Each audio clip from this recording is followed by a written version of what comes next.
नमस्कार बच्चों, आज हम नवी कक्षा के छठा पाठ बेटी के नाम पत्र के बारे में एक बार पुनरावृत्ति यानी रिवीजन करेंगे। ऑलरेडी हम पढ़ चुके, एक समरी एक बार जस्ट रिवाइज करेंगे। पहले बेटी के नाम पत्र, बेटी यानी डॉटर। पंडित जवाहरलाल नेहरू, भारत के प्रथम प्रधानमंत्री नेहरू जी ने भारत के स्वतंत्र आंदोलन में जेल में रहकर अपनी बेटी के नाम पत्र लिखते हैं, इसीलिए इस पाठ का नाम बेटी का नाम पत्र आया है। जानते हैं कि नैनी जेल में 1930 26 अक्टूबर को नेहरू जी ने अपनी बेटी को जेल से पत्र लिखते हैं। भारत के स्वतंत्र आंदोलन में उनको अरेस्ट किया गया था, तब जेल में रहकर अपने बेटी के जन्मदिन पर लिखते हैं। वह विशेषता क्या है देखिए। नेहरू जी की इकलौती यानी वन एंड ओनली एक बेटी थी, इंदिरा गांधी। तो इनको भारत के स्वतंत्र आंदोलन में गिरफ्तार अरेस्ट करने की वजह से जेल में रहकर अपनी बेटी घर पर रहती है, तो विशेष बधाई विश करते हैं। कौन? नेहरू जी अपनी बेटी इंदिरा को नैनी जेल से विश करते हैं। क्या है? जन्मदिन पर तुम्हें कई सारे उपहार यानी गिफ्ट आए होंगे, शुभकामनाएं भी भेजी जा रही होगी। शुभकामनाएं में विशेष मैं जेल में बैठे तुम्हें क्या उपहार भेज सकता हूँ, क्योंकि उनको अरेस्ट किया गया था।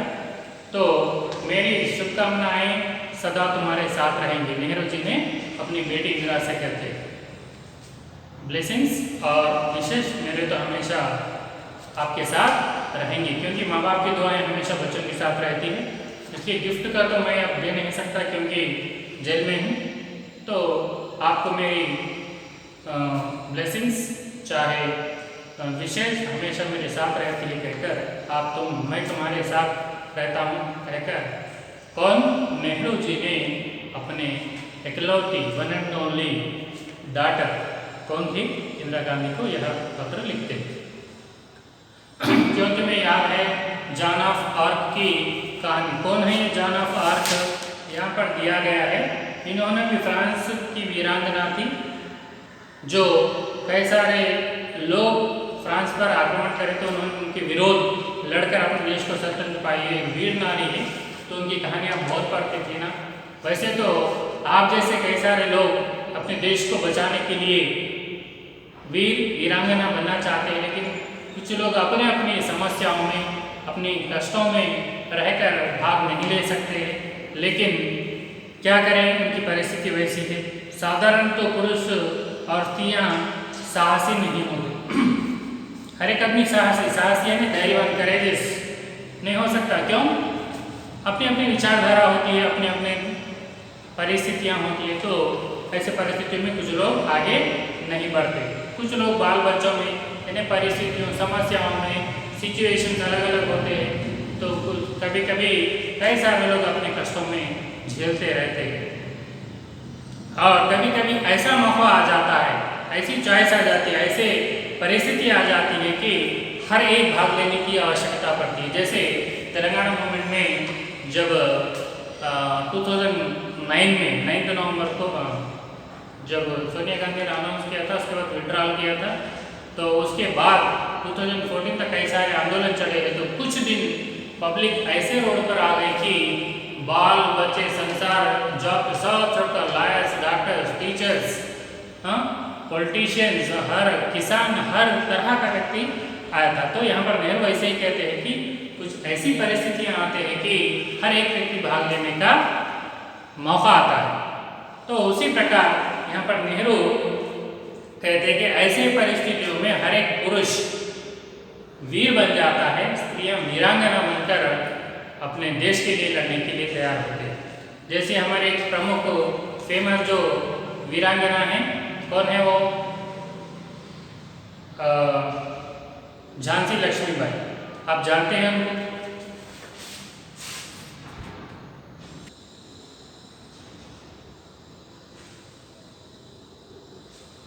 तो कभी ऐसा समय आ जाता है कि पुरुष स्त्रियां वीरांगना बनती हैं। वीरांगना का अगर उदाहरण दिए तो झांसी लक्ष्मीबाई एक भारत की वीर नारी के रूप में माना जाता है।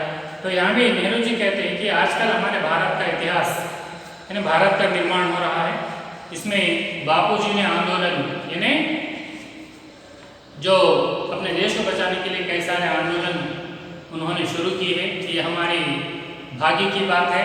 इसलिए नेहरू जी अपनी पुत्री से कहते हैं मैं और तुम यानी मैं यानी नेहरू, तुम यानी इंदिरा, मैं और तुम भाग्यशाली ही, क्योंकि इतने महान आंदोलन में इतिहास रचने जाने वाला, हिस्ट्री क्रिएट होने वाली ऐसे सिचुएशन में हम उसमें भाग लेना हम भी महान मानना चाहिए। तुम और मैं और तुम भाग्यशाली कहकर नेहरू कहते हैं। क्यों? इतने महान आंदोलन में, महान यज्ञ में भाग लेना कोई बच्चों की बात नहीं है, इसलिए मैं और तुम भाग्यशाली है कहकर नेहरू जी अपनी पुत्री इंदिरा से कहते हैं। ये तो हमारे आंखों के सामने होता है। ऐसे महान लक्ष्यों को पूर्ति करने के लिए हम धैर्य से कदम आगे उठाना चाहिए। अब इसमें आंदोलन में हमारा कर्तव्य है कि भाग लेना जरूरी है। इसके साथ साथ हमें यह भी याद रखना चाहिए कि देश को हमारे भाग लेने से किसी भी प्रकार की हानि नहीं होना चाहिए। हानि यानी नष्ट, क्योंकि कुछ लोग क्या करते हैं आंदोलन में कई गवर्नमेंट ऑफिस गिरा देते हैं, बसें जला देते हैं। ऐसी परिस्थितियाँ हमारी ओर से नहीं आना चाहिए, क्योंकि हम देश को स्वतंत्र लाने की कोशिश करते हैं। तो स्वतंत्र लाने में हमें हिम्मत से आगे जाना, लेकिन हमारे वजह से किसी व्यक्ति, किसी परिस्थिति, किसी जानवर, किसी सरकार को हानि नष्ट नहीं होना चाहिए कहकर नेहरू जी सजेशन देते हैं अपनी पुत्री को। कई बार संदेह में पड़ जाते हैं कि हम क्या करें क्या ना करें, क्योंकि आंदोलन में भाग लेना, लीडरशिप करना, कुछ रिस्पॉन्सिबिलिटीज लेना उतना आसान का काम नहीं है, क्योंकि काम करना हो तो धैर्य से आगे बढ़ना होता है। कुछ काम हम कर सकते हैं, कुछ नहीं कर सकते। इसलिए नेहरू जी कहते हैं कि क्या करें क्या ना करें, हम संदेह में पड़ते हैं। तो जो हमसे हो सका वह निश्चिंत, बिना किसी डर के जो हमसे हो सकता है उसकी रिस्पॉन्सिबिलिटी लेना चाहिए। इसके साथ साथ बड़े लोगों की, जो आंदोलन में कई सारे लोग होते हैं, उनके सजेशंस लेना चाहिए। कोई भी बात छिपा कर नहीं रखना चाहिए, यानी बिना डिस्कशन के वो डिसीजन नहीं लेना चाहिए जिसकी वजह से दूसरों को नष्ट हो सकता है, हमें भी नष्ट हो सकता है। इसलिए चारों से चर्चा करके हम उस आंदोलन में भाग लेना चाहिए ताकि हमारे भारत को स्वतंत्र मिले। छुपाने की बात वही होती है जो हम गलत करते हैं। अभी जानते हैं ना, दैनंदिन जीवन में कुछ हम बात छिपा कर रखते हैं तो कुछ गलत किए जैसा महसूस करते हैं। गलत करने वाला ही बात को छिपा कर रखता है। इसलिए यह नेहरू जी कहते हैं कि हम किसी भी बात को छिपाना नहीं चाहिए, जो भी है चार लोगों के सामने शेयर करना, चर्चा करना चाहिए, ताकि क्या अच्छा है क्या बुरा है वह जानकर चर्चा कर आगे बढ़ना बहुत बहुत ज़रूरी है।